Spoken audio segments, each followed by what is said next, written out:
कि महाराज श्री ने कह दिया, हमारे ब्रिज की परम रत्न परम धरोहर श्री प्रेमानंद जी महाराज ने कह दिया कि इस संसार में यदि नारी हो चाहे पुरुष हो, ऐसा हो गया आज के समय में, बोले लिव इन में रहते हैं। लिव इन क्या है?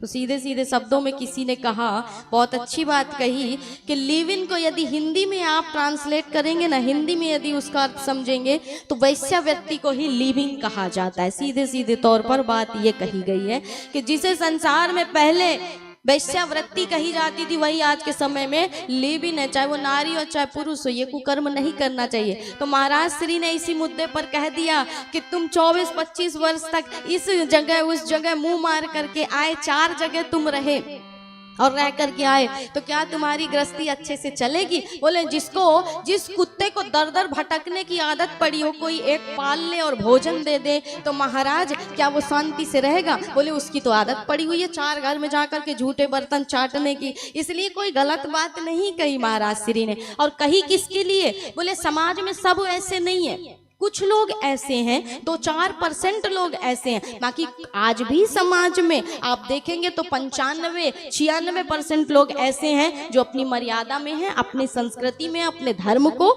निर्वाहन करते हुए अपने जीवन के यापन कर रहे हैं। लेकिन कुछ लोग समाज में ऐसे भी हैं। तो कहा किसी ने कि डिटॉल से तो पूरे शरीर को नहलाया गया, लेकिन महाराज झंझनाहट वही हुई जहां पर चोट लगी थी। अर्थात डिटॉल तो पूरे शरीर पर लगाया गया, कहा तो पूरे समाज को गया, कहा तो पूरे संसार को गया, पूरे संसार के स्त्री पुरुष को कहा गया, लेकिन पीड़ा सिर्फ उसको पहुंची है, उसी वर्ग को पहुंची है जो ये कुकर्म करता है। सिर्फ और सिर्फ बगावत उसी ने खड़ी की जो ये कुकर्म करता है, बाकी सब तो है संसार में।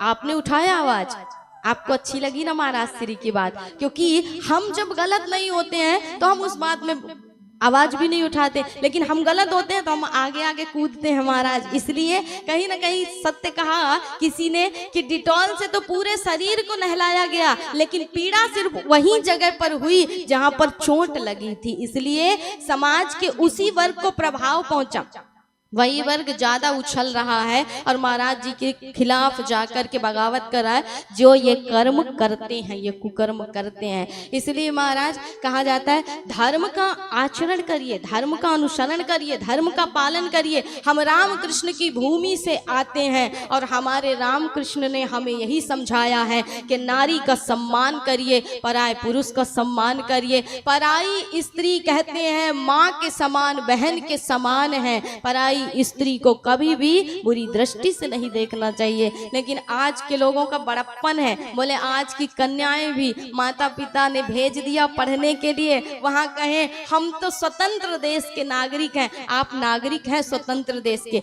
लेकिन साथ ही साथ आप ये ना भूलिए कि आप नागरिक हैं राम कृष्ण की भूमि के। और राम कृष्ण ने ये नहीं सिखाया कि लिव इन में रह करके एक को छोड़िए दूसरे को पकड़िए, दूसरे को छोड़िए और तीसरी जगह जाकर के मुंह मारिए महाराज। तो भगवान ने यह नहीं सिखाया है, भगवान ने यही सिखाया है कि हमने एक पत्नी का व्रत लिया है, इसलिए राजा होकर के भी हम दूसरी नारी की ओर देख नहीं सकते। और दूसरी नारी सिर्फ और सिर्फ हमारी माँ के समान है और सिर्फ वो हमारी बहन या माँ ही हो सकती है।